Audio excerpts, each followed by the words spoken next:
Hello po mga kapraps. Ito yung property na i-offer ko sa inyo ngayon. Ang sukat po nito ay 3 hectares. At ito po ay tabi lang ng mismong kalsada. Tara, dito muna tayo sa kalsada mga kapraps. Ito na po mismo ang barangay road.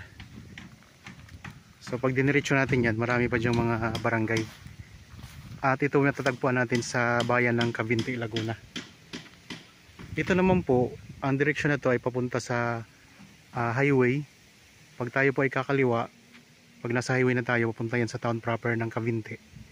Tapos sa kanan naman po, papunta naman sa Pagsanhan, Lumban, papuntang Santa Cruz. Yan. Tapos ang property ay may bakod na po siya na barbed wire. Tara, pasok tayo. Meron na ang linya ng kuryente at meron na ring access dito ng tubig. Bali, hindi siya ganun kadaming mga tanim na mga puno mga kapraps. Pero meron naman siyang mga tanim. Ang ganda lang niya kasi tingnan mo. Ang lupa ay nababalot na po siya ng Carabao grass. Tapos ang dito sa may gilid na to, ang bakod niya ay may poste na mga sementadong poste. Tara, ikot tayo dito. Medyo malawak po ito mga kapraps kasi 3 hektarya nga. Samahan nyo lang po ako sa paglilibot. Ayan, may mga tanim siya na puno. Tapos may mga kawayan sa gilid. Pero pine tree, ang ganda ng pine tree. Ito pala mga kapraps ay katabi ng Hampstone dito po sa Cavinti. Yung golf course mga kapraps, tabing-tabi lang po itong property. May mga tanim siya na mga santol. Ito mga santol po yan. Ito hindi ko alam kung anong puno ito. So baka alam nyo po, i-comment nyo lang po sa comment section mga kapraps. Ito yung bunga niya. Yan. Yung puno na yan, ito yung bunga niya.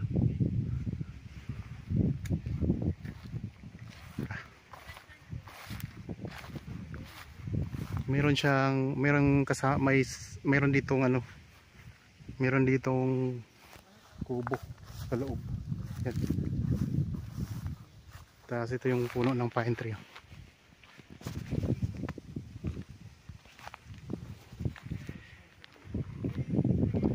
Ikutin natin to para makita nyo. Ang ganda niya.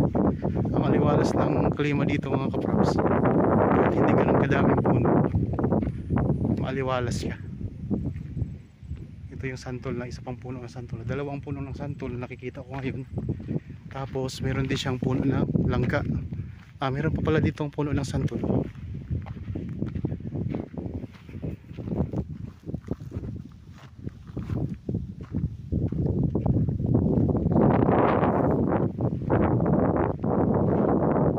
Dito tayo sa may taas na part.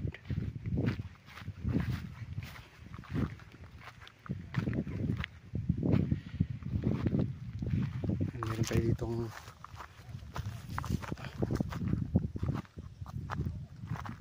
ditong parang maliit na bundok.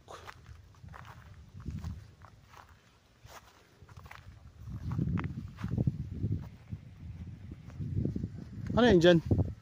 Lake? Oo, may sarili. Sa Hampstone na yan? Top-down ito yan. Ha? Top-down ito yan. Sako pa yan ito? Sako pa yan?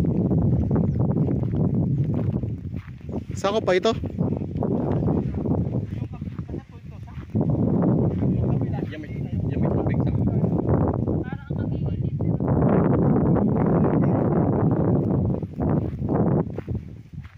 Ang ganda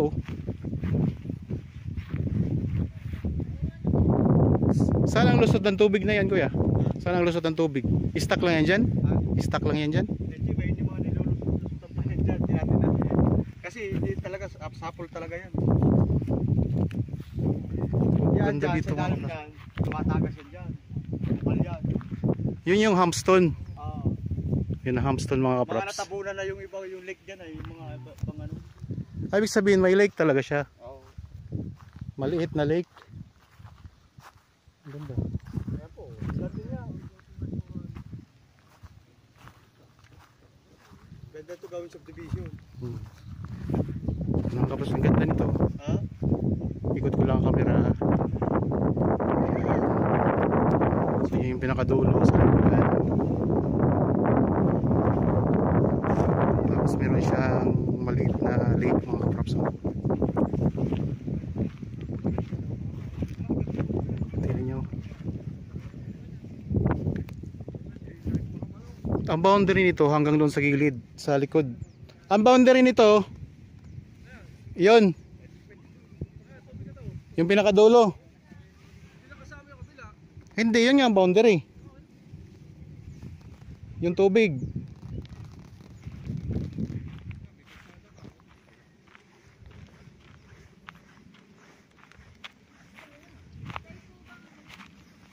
Ang ganda mga kaprops, oh. Mayroon siyang lake.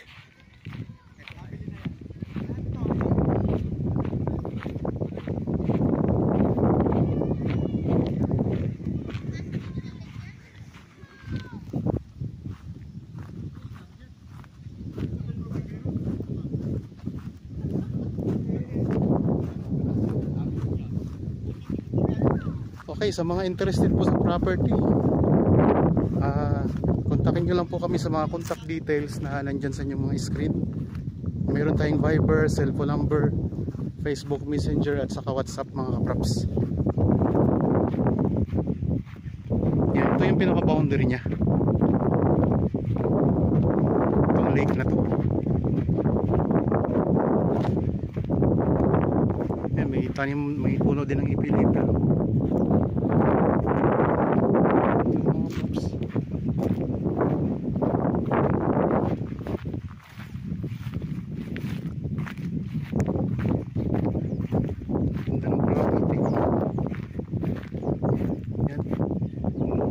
Yun yung golf course dyan. Yun yung Hamston. So tabi-tabi lang po tayo ng Hamston mga kaprops.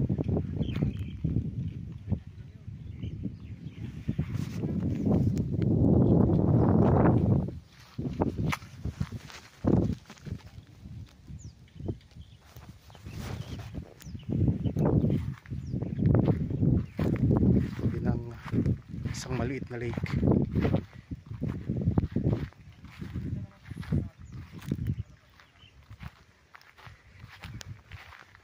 Bali ang buong sukat ng property ay 3 hectares ang buong sukat.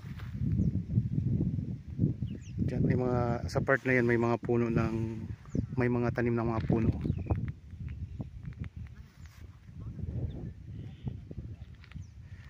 Ganda. Tara, ikutin pa natin. Ikot pa tayo. Excuse me. Tapos tingnan yung mga ano niya, mga damo niya. Puro mga Carabao grass yan.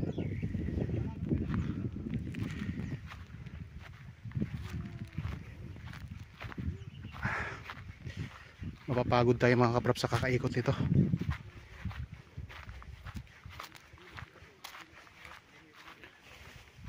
Kagandahan ang kagandahan nito ay tabing kalsada siya. Kaya pasok na pasok yung sasakyan dito.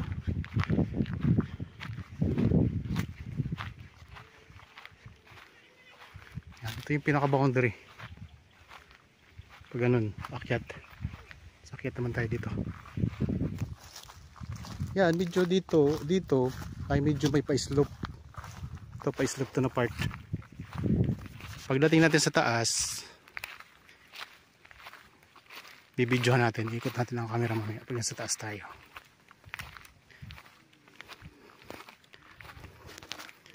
Ganda nito mga kaprops. Pwedeng i-subdivide. Pwede kayong magtayo dito ng resort. Kasi yun, no, meron kayong maliit na lake dito.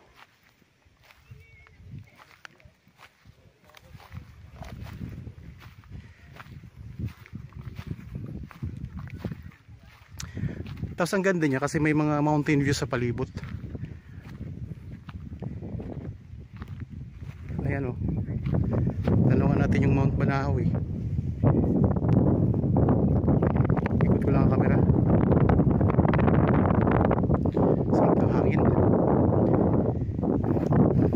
boundary na yan, yung may mga puno, yun yung pinaka boundary niya.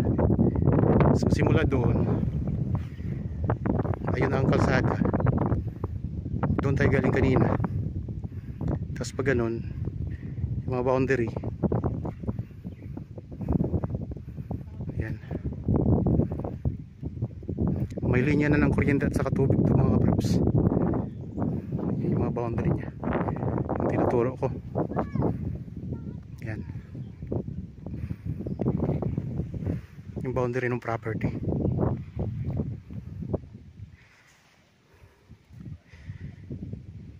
Ganda. Pwede naman kayo dito magtanim ng mga punong kahoy, mga prutas, depende sa inyo kung anong gusto nyo itanim. Puntahan natin ang likurang bahagi nitong property.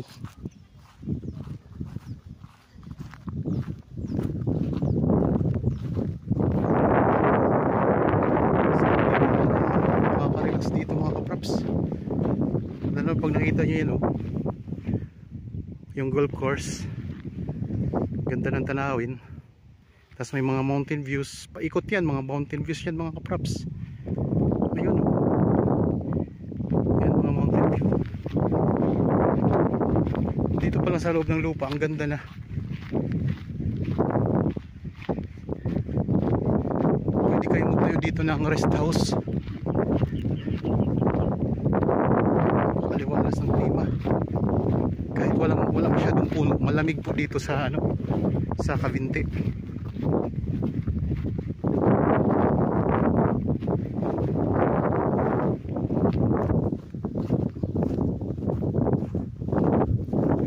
Pwede talaga tong develop, pwede tayo ng resort mga kaprops.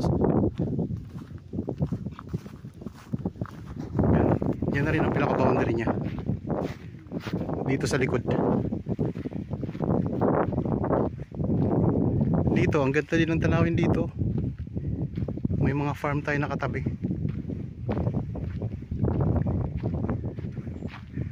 Wow, ganda.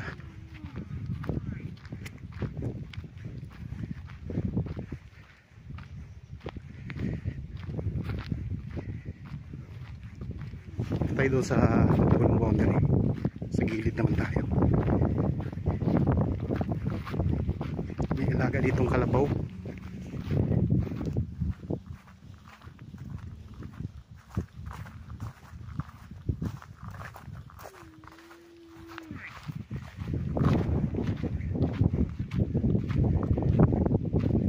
May maliit na kalabaw takbo.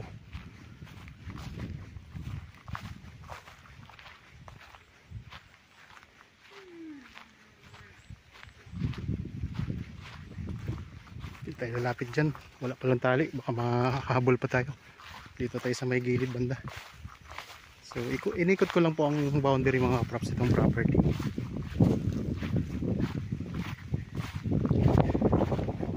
Sa gilid may mga tanim na parang mga mahogany na puno, may mga santol din.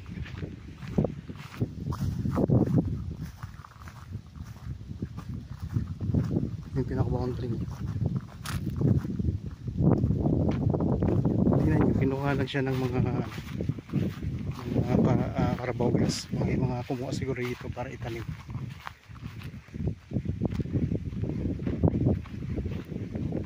Doon sa kabila, iba na po yan, ibang property na yan. So hanggang dito lang tayo itong mga puno na to.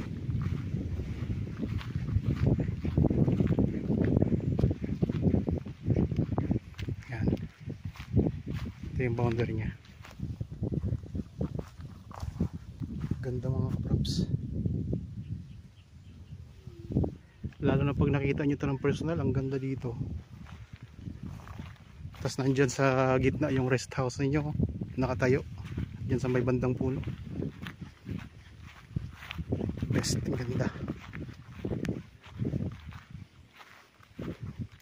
Ang iba pang detalye nito ay mababasa nyo po sa description box. Nandun po lahat ng detalye. Tapos kung may mga may mga katanungan pa kayo na wala dyan sa description box, pwede nyo kaming tawagan, kontakin, text o kaya i-chat para malaman nyo po ang iba pang detalye na inyong gustong alamin sa property. Yan, may puno din dito na yung pinakita ko kanina, hindi ko alam kung anong pangalan, anong tawag. Yan, ang daming bunga niya.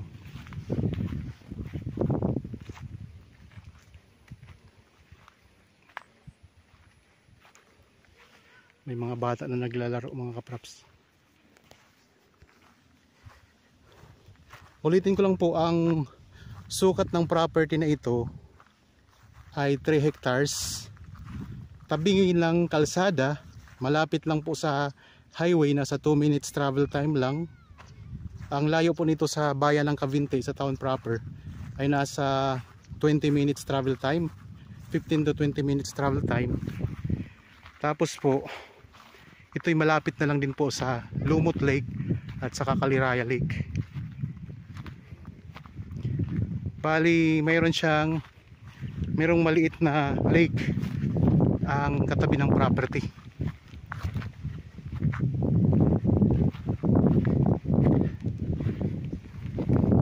At ang ganda mga kaprops kasi may mga mountain views tayong matatanaw sa paligid.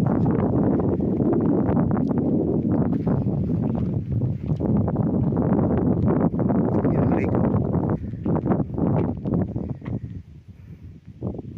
Tapos tingnan nyo ang mga bundok tanaw natin dito. Humpstone.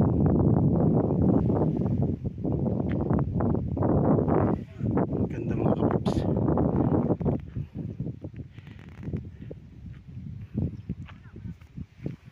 Although wala siya gaano mga puno, pero ang ganda niya. Kasi ang lupa balot na ng Carabao grass.